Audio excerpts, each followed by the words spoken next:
High বন্ধুরা, আমি গৌরব চক্রবর্তী চলে এসেছি আজকে ইংলিশের একটা নতুন ভিডিও নিয়ে। আজকের ক্লাসে আমরা শিখব ডেলি এক্সপ্রেশন, অর্থাৎ প্রতিদিন যদি তুমি ইংলিশে কথা বলতে যাও তাহলে যেই এক্সপ্রেশন বা যে ফ্রেজগুলো তোমায় ইউজ করতে হবে সেগুলোর 5টা আজকে আমরা শিখে নেব। ভিডিও শুরুতেই ঠিক করে নাও যে ভিডিওটা তোমরা পুরোটা দেখবে, অর্থাৎ ঠিক করে নেওয়া বা পাক্কা করে নেওয়া। এটার এক্সপ্রেশনটা হলো, ইংলিশে বলা হয় এটাকে মেক শিওর। ঠিক আছে, মানে যদি এটাকে এবার ইংলিশে বলতে যাই দেন হবে make sure that you will watch this video till the and.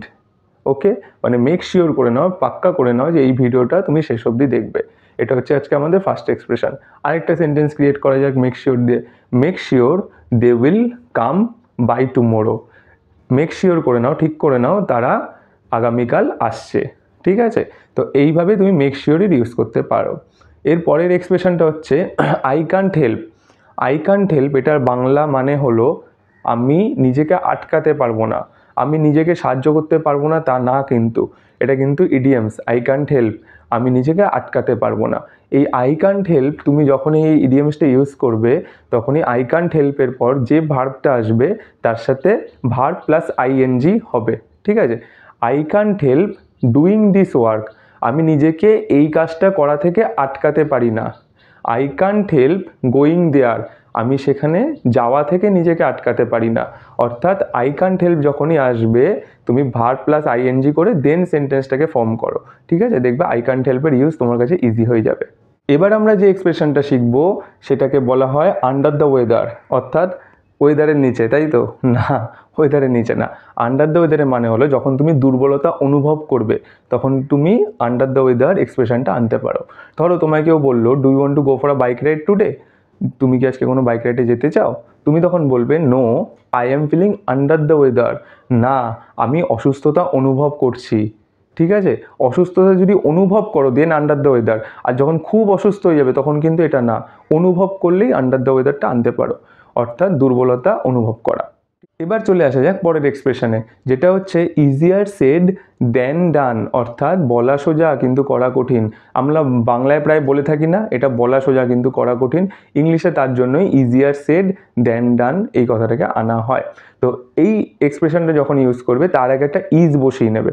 ঠিক আছে, আমরা যদি সেন্টেন্স দিয়ে বলি being a earning member is easier said than done, মানে আর্নিং মেম্বার মানে পরিবারের যে আয় করে তাকে বলে আর্নিং মেম্বার। তো আর্নিং মেম্বার হওয়া বলা সহজ কিন্তু করা কঠিন, being a earning member is easier said than done. ঠিক আছে, তারপর তুমি একটা সেন্টেন্স দেখতে পারো, সেটা হচ্ছে ধরো বিং এ হাউস ওয়াইফ, গৃহকর্ত্রী হওয়া ইজ ইজিয়ার সেড দেন ডান, গৃহকর্ত্রী হওয়া বলা সোজা কিন্তু করা কঠিন। আর লাস্ট এক্সপ্রেশন 5 নম্বর এক্সপ্রেশন যেটা আজকে আমরা শিখবো সেটা হচ্ছে ইন নো টাইম।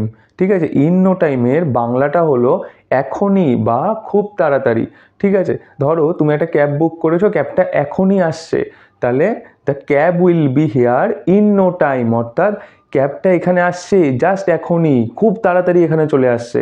ঠিক আছে, বা তুমি এইভাবে বলতে পারো আমি এই কাজটা এখনই শেষ করে দিচ্ছি, খুব তাড়াতাড়ি আমি শেষ করে দিচ্ছি, বা খুব তাড়াতাড়ি শেষ করে দেবো।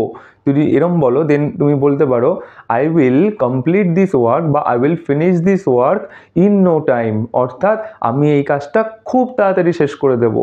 তো বন্ধুরা, এই ছিল আজকে আমাদের 5টা এক্সপ্রেশন। যদি আমি ফার্স্ট থেকে আবার বলি, ফার্স্ট নম্বর ছিল মেক শিওর, সেকেন্ড ছিল আই কান্ট হেল্প, থার্ড ছিল আন্ডার দ্য ওয়েদার, ফোর্থ ছিল ইজিয়ার সেড দেন ডান, আর ফিফথ ছিল ইন নো টাইম।